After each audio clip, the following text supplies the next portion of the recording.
샬롬. 기억한다는 거 네 번째. 기억의 누적이 자기 자신이다. 기억의 누적이 자기 자신이다. 기억 상실증이 말해주는 거, 기억 상실증이 말해주는 거.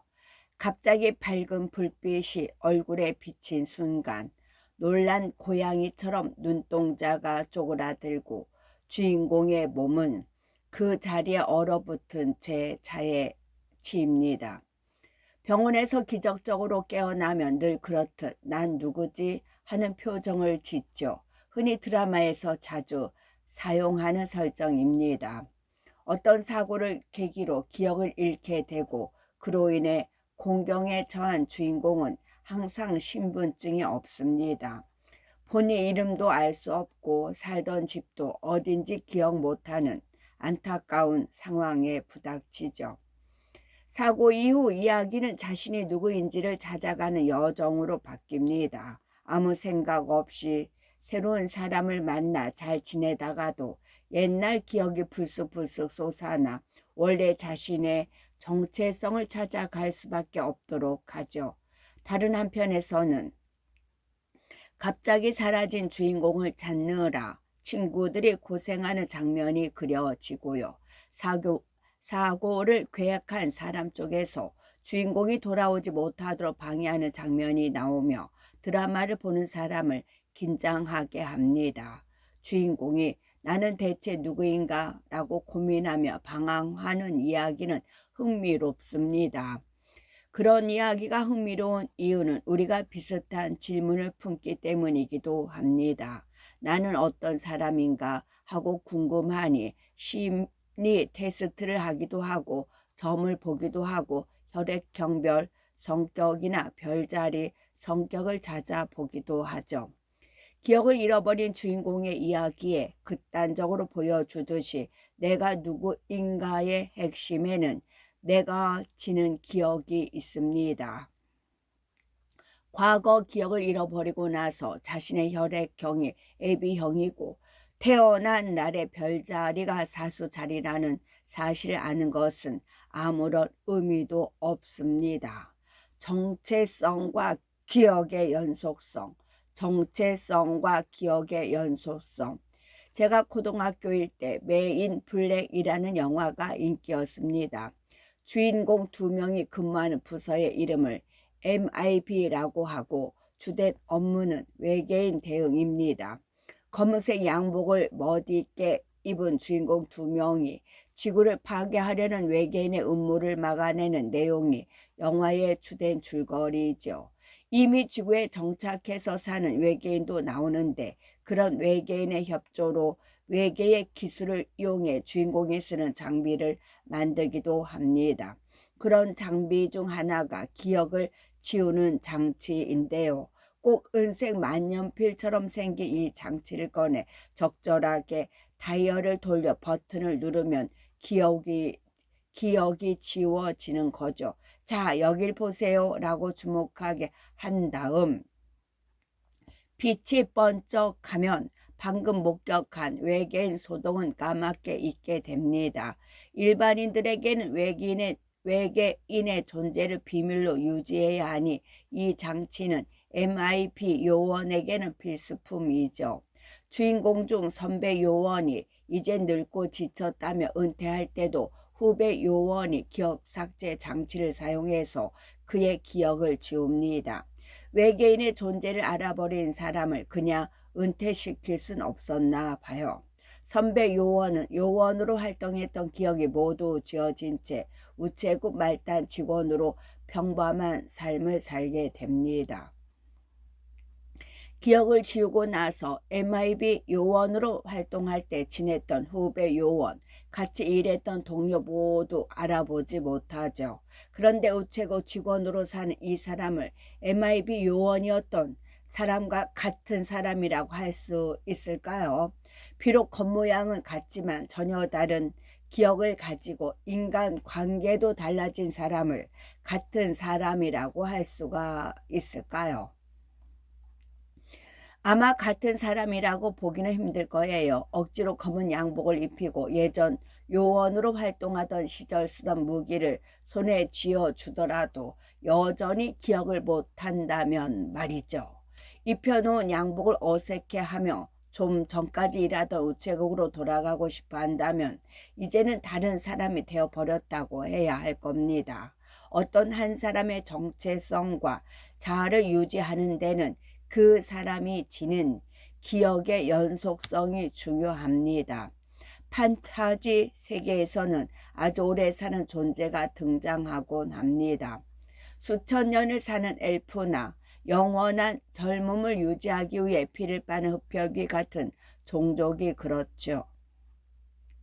이런 존재들은 기억력도 비상합니다. 수백 년 전, 수천 년 전 기억도 어제 일처럼 기억하고 있죠. 수십 년 살다 늙어 죽을 수밖에 없는 인간을 불쌍히 여기기도 하고 깔보기도 합니다. 그러다가 인간과 사랑에 빠지기도 하죠. 사랑했던 인간이 늙고 병들어 죽고 나면 영원히 외로워하고 슬퍼하는 고독한 존재로 묘사되기도 합니다.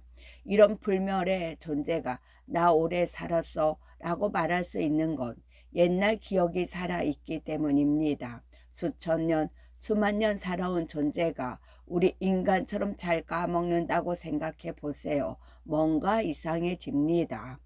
그들의 기억력이 인간 수준이라면 수백 년 전의 기억은 아득하게 잊어버릴 텐데요. 300년 전에 어디서 뭘 했는지 물어보면 모르겠다며 기억이 안 난다고 하는 존재가 스스로 1000살이 넘었다고 하면 믿을 수가 있겠어요. 설사 나이가 수천 년 이상이라고 밝혀진다고 하더라도 기억하지 못하는 과거의 자신은 현재와 분리될 수밖에 없습니다. 골동품을 파는 할아버지가 손도끼를 팔면서 이건 임꺽정이 쓰던 도끼라고 비싼 값을 부른다고 해봅시다. 그런데 나무 손잡이도 도끼날도 너무나 새 것 같다면 이상하지 않겠어요? 그 이유를 물어보니 할아버지가 허허 웃으며 도끼날이 녹슬어서 몇 번 갈았고 나무 손잡이도 좀 먹어서 몇 번 갈았다고 대답하시네요. 그럼 그 도끼는 정말 임꺽정이 쓰던 도끼와 같은 도끼라고 말할 수가 있을까요? 과거를 기억하지 못하는 불멸의 존재도 마찬가지입니다. 도끼날과 나무 손잡이가 교체되면 다른 도끼가 되듯 기억의 끈이 끊어지면 다른 존재가 되어버리는 거죠. MIB의 선배 요원도 기억이 교체되면서 다른 사람이 되었던 것처럼요. 티베트 불교의 영적 스승자이자 지도자를 달라이 라마라고 부릅니다. 티베트 불교에서는 달라이 라마가 죽으면 전생의 기억을 지닌 채 환생한다고 믿습니다. 현재의 14대 달라이 라마 역시 어릴 때 13대 달라이 라마가 아니면 알 수 없는 것을 기억하고 대답해서 달라이 라마로 인정받았지요. 그들은 영적 스승이자 지도자가 인간의 육체를 지니고 수명을 다해 죽더라도 그대로 사라지는 것이 아니라 영원히 환생하면서 달라이 라마라는 정체성을 유지한다고 믿는 거예요. 그리고 달라이 라마라는 정체성을 증명하는 수단이 전생의 기억인 겁니다. 전생의 기억을 지닌 채 태어남으로써 선대의 달라이 라마와 같은 사람으로 인정받는 것이지요. 옛날 기억을 못하는 영원 불멸의 존재는 과거의 자신과 분리될 수밖에 없다고 했지요. 달라이 라마는 정확히 반대의 경우로 죽었다 다른 사람의 몸으로 태어났지만 전생의 기억을 통해 같은 정체성을 유지합니다. 영혼이 있다고 믿는 문화에서는 환생이라는 주제를 자주 다루게 되는데요. 달라이 라마 같은 특수한 경우가 아니라면 환생하기 전에 반드시 기억을 지우는 과정이 있습니다.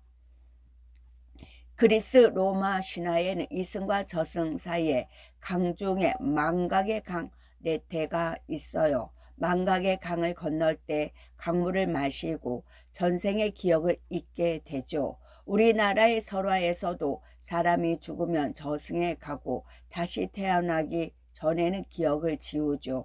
영혼이 남아 영원 불멸했으면 하는 바람이 반영된 환생 이야기에서 망각을 중요시하는 이유는 무엇일까요? 기억을 지우지 않으면 현재의 삶을 제대로 살아갈 수 없기 때문일 거예요. 달라이 라마라고 인정받은 아이는 곧 어머니와 생이별을 하게 됩니다. 티베트 불교의 영적 스승으로서 수행하고 추앙받으며 지도자 교육을 받아야 하니까요. 현재의 자신이 어떤 삶을 원하는지, 꿈이 무엇인지는 중요하지 않습니다. 달라이 라마로 정해진 삶을 살아야만 합니다. 환생할 때는 새로운 삶을 제대로 살아가기 위해 기억을 지우기도 하지만 살아가면서 겪은 큰 고통이나 죽는 순간의 고통의 기억을 없애는 것도 중요할 겁니다. 그렇지 않으면 다시 고통을 겪을 수밖에 없는 삶을 또다시 살아가고 싶을까요? 사고로 죽었다면 그 순간의 기억이 끝없이 괴롭힐 거예요. 태어남과 동시에 외상 후 스트레스 증후군을 앓게 되는 것이나 다름없습니다. 만약 누군가의 손에 살해당했다면 살인자의 얼굴이 잊히지 않겠죠. 전생에 일어난 일을 복수하겠다고 하며 새로운 삶을 제대로 돌보기 힘들 겁니다.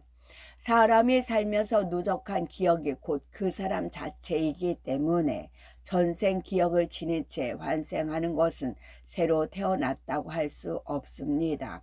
정말 영혼이 있다면, 그래서 그 영혼이 끊임없이 환생하고 있는 것이라면 전생을 기억 못하는 게 얼마나 다행인지 모릅니다. 그렇지 않다면 넘쳐나는 전생의 기억 속에서 환생의 굴레에 짓눌려 현실의 삶을 제대로 살아갈 수가 없을 테니까요. 기억을 잃어가는 치매. 기억을 잃어가는 치매. 새로운 정체성으로 살기 위해서는 기억을 삭제하는 것이 필수입니다. 반대로 살아가면서 정체성을 유지하려면 이미 지닌 기억을 잘 유지하는 것이 중요할 겁니다. 치매라는 병이 무서운 이유는 여기에 있습니다. 아주 오랫동안 쌓여온 할아버지 할머니의 그 기억들을 치매는 조금씩 파괴해 갑니다. 치매 환자는 자신과 주변 사람에 대한 기억을 잃게 되면서 주변 사람을 몹시 슬프게 하죠. 처음에는 가벼운 건망증으로 시작하기도 합니다. 치매의 초기 건망증은 오늘 아침에 뭘 먹었는지 생각 안 나는 정도보다는 심합니다. 아침을 먹었는지 안 먹었는지도 모르는 정도죠. 아침에 무슨 국과 반찬을 먹었는지 기억 안 나는 건망증은 보통 사람도 흔히 겪을 수 있지만 좀 전에 먹은 아침을 안 먹었다며 배부른 상태에도 또 밥을 먹으려 한다면 치매를 의심해야 하는 수준입니다. 점점 기억 상실 정도가 심해지면 지금이 어느 시대인지 모르게 돼요. 현재와 가까운 기억부터 파괴되기 때문이지요. 오래된 기억은 아득하긴 하지만 그만큼 신경세포 연결이 오래되어 튼튼하기 때문이기도 하죠. 가까운 과거부터 기억을 잃어가다 보니 현재 시간대를 1970년대나 그 이전에 본인 젊을 때로 착각하기도 하고요. 지금 사는 집이 아닌 새로 이사 오기 전에 살았던 집을 현재 사는 집으로 착각합니다. 지금 사는 집으로 이사 오고 살았던 기억을 잃었기 때문이지요. 자기 집으로 돌아가겠다며 가출을 감행하고 그렇지만 길을 잃고 헤매는 이유가 여기 있습니다. 증상이 더 심해지면 사람도 못 알아보게 되죠. 손자, 손녀에 대한 기억, 자신이 결혼한 기억, 본인이 결혼한 기억마저 잃습니다. 그러다 보니 곁에 있는 가족을 생판 모르는 남처럼 몰라봅니다. 보살피는 가족을 보고 모르는 사람이라며 떼를 쓰고 집을 나가려고 하니 주변 사람도 힘들어집니다. 그렇게 차츰 기억이 잃어가다 점점 아기처럼 변합니다. 자기 자신이 누구였는지도 모르는 지경에 이르지요. 몸에는 살아온 삶의 흔적이 역력히 남아있지만 머릿속은 백지처럼 되어버리는 거죠.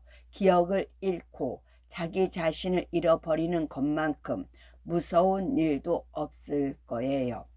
기억이 쌓여가며 자아도 변한다. 기억이 쌓여가며 자아도 변한다. 기억 상실증이나 치매를 앓지 않는 한 우리는 지속해서 기억을 쌓아가고 있습니다. 지금 이 책을 읽고 있는 순간에도 새로운 기억이 누적되고 있죠. 앞에서 기억이 바뀌거나 기억을 잃으면 그 사람의 정체성이 변하거나 문제가 생긴다고 했지요. 그렇다면 경험이 누적되어 변하고 있는 우리의 기억은 어떨까요? 우리의 정체성이 변하게 되는 것은 아닐까요? 방학 동안 못 봤던 친구가 몰라보게 변해서 신기한 적이 있나요? 갑자기 키가 컸거나 여름에 햇볕 아래서 신나게 놀았는지 피부가 까무잡잡하게 그을려온 친구도 있겠지요. 오래전에 알고 지냈던 친구를 다시 만나면 더욱 많이 변해 있겠죠. 전학을 가는 바람에 헤어졌다가 다시 연락이 다 만날 수도 있고요. 같이 다니던 학교를 졸업하고 다른 학교로 갔다가 동창회에서 다시 만날 수도 있겠죠. 다시 만날 때 친구의 모습은 놀랍고 신기합니다. 마지막에 만나고 다시 만날 때까지의 기간이 길수록 더 신기하죠. 겉모습만 변한 것이 아닌 경우도 많습니다. 옛날에 알던 그 친구가 맞나 싶을 정도로 성격이나 행동이 변해버린 친구도 있죠. 너무나 소심해서 목소리도 조용하고 말수도 적던 친구가 갑자기 모임을 주도할 수도 있어요. 반대로 같이 학교 다닐 땐 그렇게 까불던 친구가 얌전하게 앉아 있을 수도 있죠. 겉으로 드러나는 성격 말고도 달라진 점은 무수히 많을 거예요. 친구 처지에서도 마찬가지입니다. 나 자신은 그대로인 것 같지만 오랜만에 만난 친구 역시 변한 모습의 나를 어색해하고 있을지도 몰라요. 그만큼 떨어져 지내는 동안 공유 안 된 기억이 각자 쌓여서 그렇겠지요. 그렇다고 해서 현재의 내가 옛날의 나와 다른 사람이 아니듯이 변한 친구도 옛날의 그 친구와 같은 친구입니다. 서로 예전의 기억을 꺼내어 보며 그때와 같은 사람이라는 것을 알아볼 수 있습니다. 기억이 누적된다고 해서 정체성까지 변할 수는 없습니다. 다만 쌓여가는 기억들이 연속적이어야 합니다. 나에 대한 기억은 나 자신이 연속적으로 경험했기 때문에 당연히 변화를 눈치채지 못하고 정체성은 그렇기에 유지됩니다. 청소년기에는 키가 훌쩍 자라고 골격이 변하지만 본인은 그 변화를 잘 느끼지 못합니다. 언제 키가 크려나 하고 매일매일 키를 재봐도 어제와 별다르지 않아서 실망하기도 하죠. 하지만 1년이나 한 학기에 한 번 신체 검사를 할 때 분명히 변화가 있죠. 중학교 입학 때와 비교해서 졸업 때는 키, 몸무게, 골격이 크게 달라져 있습니다. 몸의 성장과 마찬가지로 마음의 성장도 조금씩 눈치채지 못하게 일어납니다. 어제의 나와 오늘의 나는 느끼고 생각하는 거, 알고 있는 거, 좋아하는 거, 싫어하는 것이 별로 다를 게 없습니다. 그렇지만 오랜만에 만났을 때 어색할 만큼 변해버린 친구처럼 마음의 성장과 변화는 일어납니다. 알고 있는 것과 모르는 것이 달라지고 좋고 싫은 것도 변할 수 있습니다. 몸의 변화는 뭘 먹는지와 몸을 어떻게 움직이느냐에 달려 있는 거예요. 키가 크려면 뼈가 성장해야 하니 칼슘을 많이 먹어야 한다고 하죠. 멸치, 우유에 칼슘이 많다고 해서 매일같이 멸치 조림을 반찬으로 먹고 자기 전 우유 한 잔을 챙겨서 챙겼던 기억이 나네요. 키가 크고 몸이 좋아지는 것만큼이나 정신적으로 성숙하는 것도 중요합니다. 정신적으로 성숙한다는 것은 단순히 머리가 좋아지고 똑똑해지는 것이 아니기에 머리에 좋다는 음식을 먹는 것으로는 부족합니다. 어떻게 하면 마음 성장에 좋은 영양분을 얻을 수가 있을까요? 그건 어떤 경험을 하고 어떻게 기억을 쌓아가느냐에 달려 있을 거예요. 경험하고 기록하기, 경험하고 기록하기. 요즘 먹는 방송이 참 많지요. 집에 있는 냉장고를 가져와 요리사들이 요리를 해주기도 하고 맛집에 찾아가 맛을 보고 요리의 대가들을 방송국으로 초청해 요리 과정을 직접 보여주기도 합니다. 음식의 색깔, 모양, 모락모락 나는 김, 미끄렁거리는 재료, 찍찍 늘어지는 질감을 화면을 통해 그대로 보여줍니다. 먹을 때 나는 소리도 마찬가지죠. 아드득하고 씹히는 소리, 사각사각하고 바스러지는 소리, 쩝쩝하고 질겅이는 소리도 성능 좋은 마이크로 잡아내 우리에게 들려주죠. 쩝쩝하고 질겅이는 소리도 성능 좋은 마이크로 잡아내 우리에게 들려주죠. 냄새와 맛은 어떤가요?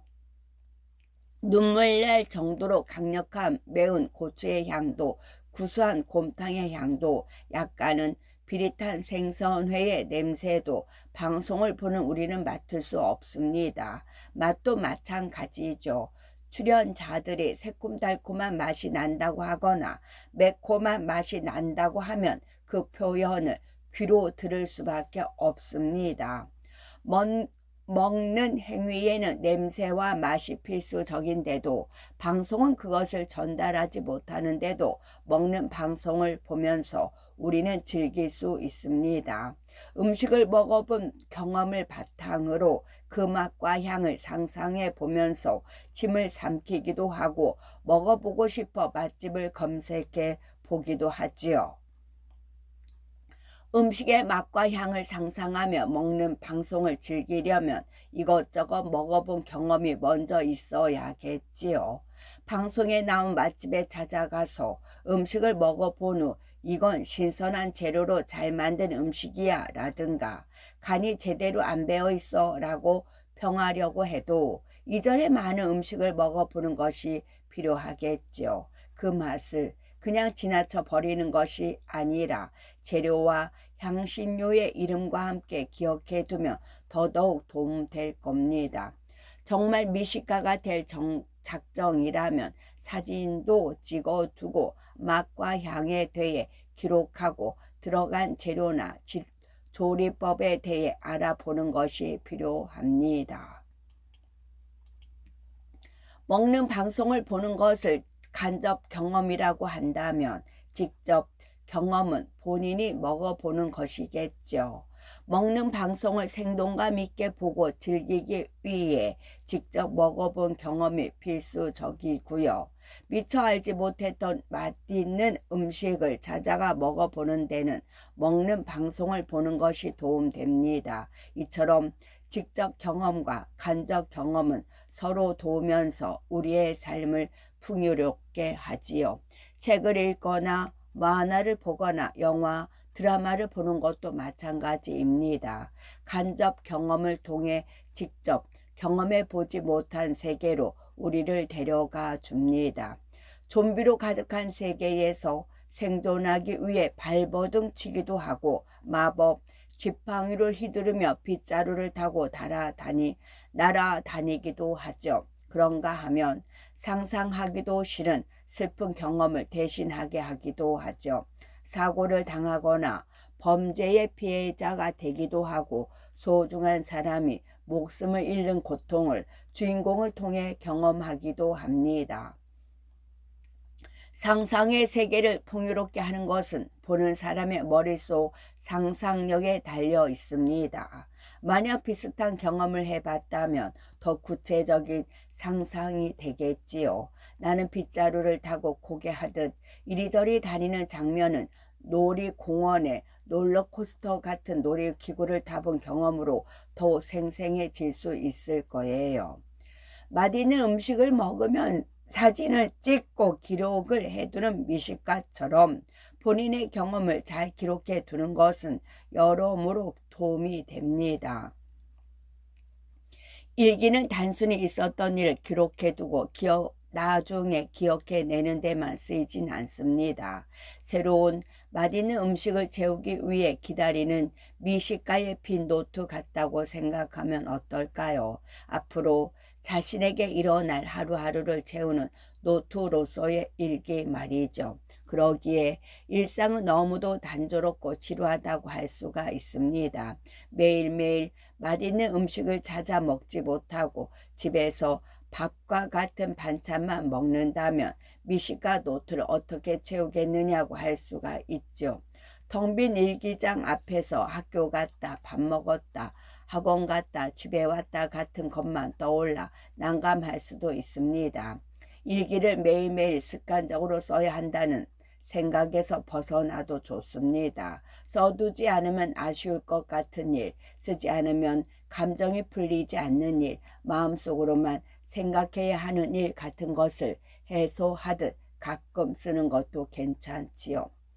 자기 속에 있는 이야기를 꺼내는 것은 자기 자신을 드러내는 일이기도 합니다. 그 이야기는 우리의 머릿속에서 기억이란 형태로 저장될 것이 텐데요. 기억으로 저장하고 이야기로 꺼내는 과정이 나라는 사람에 의해 진행되고 재구성되기 때문입니다. 기억하면서 우리 머릿속 신경세포에 새로운 시냅스가 생깁니다. 시간이 지나면 시냅스는 조금씩 변하죠. 새로 생긴 시냅스나 변화된 시냅스는 자신이 이야기를 다시 떠올릴 때 활성화되면서 확인할 수 있습니다. 자기 자신의 일기나 사진, 영상을 시간이 지나 다시 볼 때 느끼는 감정도 자신의 변하거나 변하지 않은 점을 확인하며 생겨납니다. 예전엔 이럴 때도 있었지 하며 미숙했던 자신을 다시 발견하고 반성하고 성숙해진 자신을 확인하기도 하고요. 여전히 부끄럽고 창피한 면이 변하지 않아 이제는 정말 나아져야겠다 하고 다시 다짐하기도 합니다. 키가 대체 언제 자라나 하고 기둥에 표시해 본 적이 있죠. 체중 조절하려고 몸무게를 기록해 두고 나중에 확인한 적은요. 이 모두 조금씩 변화하는 자신의 몸을 되돌아보고 앞으로 성장하거나 변화할 자신을 기대하는 일이죠. 이처럼 일기나 기록으로 자기 자신의 마음과 몸 상태를 적어두는 것은 조금씩 나아지는 자신을 확인하는 좋은 방법입니다. 역사를 공부하는 것도 이와 비슷한 이유로 설명할 수 있습니다. 역사는 사회가 거쳐온 기억과 기록을 잘 유지하고 되새기는 일이에요. 단순히 옛날엔 이런 일이 있었구나 라든가 과거엔 이렇고 살았구나 하는 것 이상의 의미가 있지요. 특히 우리나라 역사에 대해 아는 것이 더 중요해요. 대한민국이라는 나라에서 살아가고 있는 우리의 정체성과 깊은 관련이 있기 때문입니다. 그러기 위해서는 삼국시대, 고려시대 같은 먼 과거를 아는 것도 필요하지만 구한말, 일제강점기, 근현대사에 관해 아는 것이 더 중요합니다. 그래야 현대의 우리나라를 파악하고 미래에 대처해 나가는 데 더욱 도움이 될 테니까요.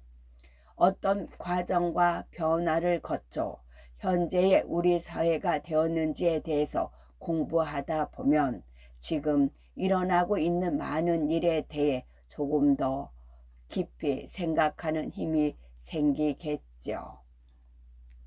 기억한다는 거, 과거와 현재와 미래에 관해 기억한다는 거, 과거와 현재와 미래에 관해 이제 제가 해드릴 이야기가 끝나가네요. 기억한다는 것과 관련 있는 것을 이것저것 두서없이 이야기한 것 같아서 부끄럽기도 합니다. 부담 없이 읽어오셨다면 다행이고요. 이 책에서 다루지 못해 아쉬운 부분이 있습니다. 비슷한 것끼리 착각하는 현상이라든지 전혀 잘못 기억하고 있음에도 그런 줄도 모르고 굳게 믿는다든지 하는 현상 같은 것들 말인데요. 기억이 곧잘 일으키는 이런 오류에 대해서는 나중에 다시 다룰 기회가 있으면 좋겠습니다. 저는 과학자로서 기억이라는 현상에 대해 꽤 오랫동안 공부해 왔는데요. 이번 기회에 그 주변에서 일어난 일, 일어나고 있는 일에 대해 곰곰이 생각하고 정리할 수 있어서 좋았습니다. 또 제가 공부해온 기억이라는 주제와 영화, 소설, 옛날 이야기들을 연결해 보는 재미도 있었고요. 그냥 스쳐 지나갈 수도 있는 이야기들을 제가 보는 관점으로 새롭게 연결 짓고 해석한 것이 기억에 관해 이해하는 데 도움이 되었는지 모르겠습니다. 여기까지는 과거의 저 자신으로부터 시작해서 지금까지 공부해 오고 생각하고 누적해 온 이야기였어요. 이제부터의 이야기는 여러분이 만들어갈 이야기겠죠.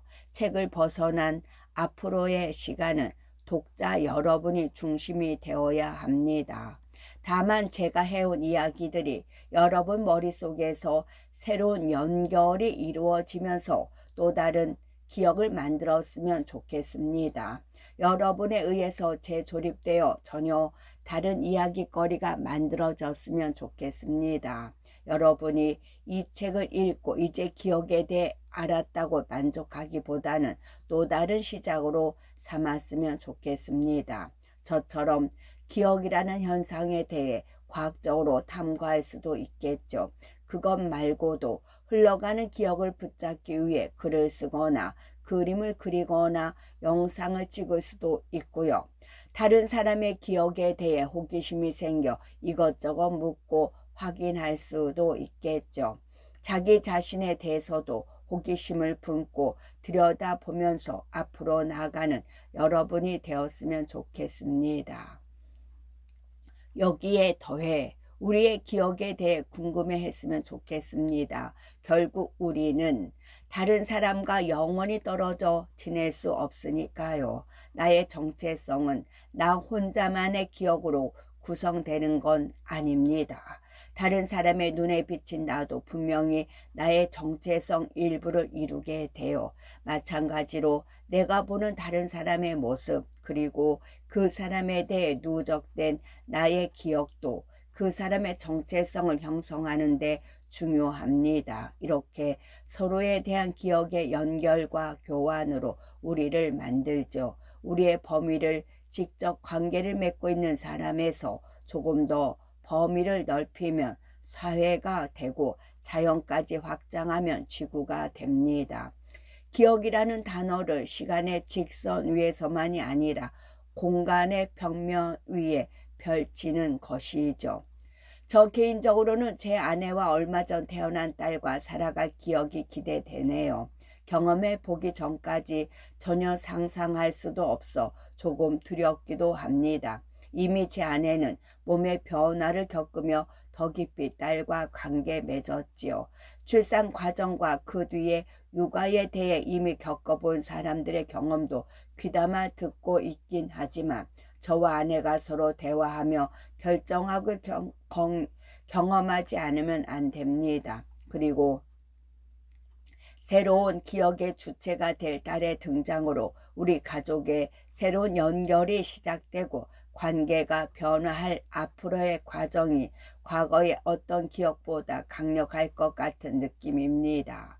새로운 생명의 탄생이라는 아주 큰 일이 아닐지라도 우리 주변에는 충분히 의미 있는 기억을 만들 일이 많습니다. 평범한 일상일지라도 기존의 기억과 연결하고 새로운 기억을 만드는 것은 자신의 마음에 달려 있습니다.